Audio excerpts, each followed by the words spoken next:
Speed గన్లో 150 km/h speed ఉంటే batsmen manage చేస్తారేమో, కానీ బాల్ గాల్లో స్నేక్ లాగా స్వింగ్ అయితే అక్కడ ఉండేది భువి అయితే బ్యాట్స్మెన్కి చుక్కలే. బౌలింగ్ అంటే కేవలం పేస్ మాత్రమే కాదు, స్వింగ్ అనే ఆర్ట్ ఉంది అని ఈ జనరేషన్కి నేర్పించిన ఆర్టిస్ట్ భువనేశ్వర్ కుమార్.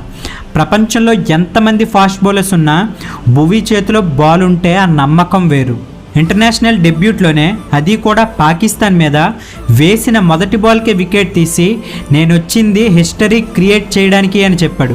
సచిన్ టెండూల్కర్ లాంటి గాడ్ ఆఫ్ క్రికెట్ని డొమెస్టిక్ క్రికెట్లో డక్అవుట్ చేసిన ఒకే ఒక్క బౌలర్ మన భువనేశ్వర్ కుమార్. ఐపీఎల్లో 2 సార్లు పర్పుల్ క్యాప్ కొట్టిన, డెత్ ఓవర్స్లో నకుల్ బాల్తో వికెట్స్ లేపేసిన. అతని ఫేస్లో మాత్రం ఎప్పుడూ చిరునవ్వు మాత్రమే ఉంటుంది. అతను సైలెంట్గా ఉంటాడు, కానీ అతని బాల్ మాత్రం చాలా వైలెంట్గా ఉంటుంది.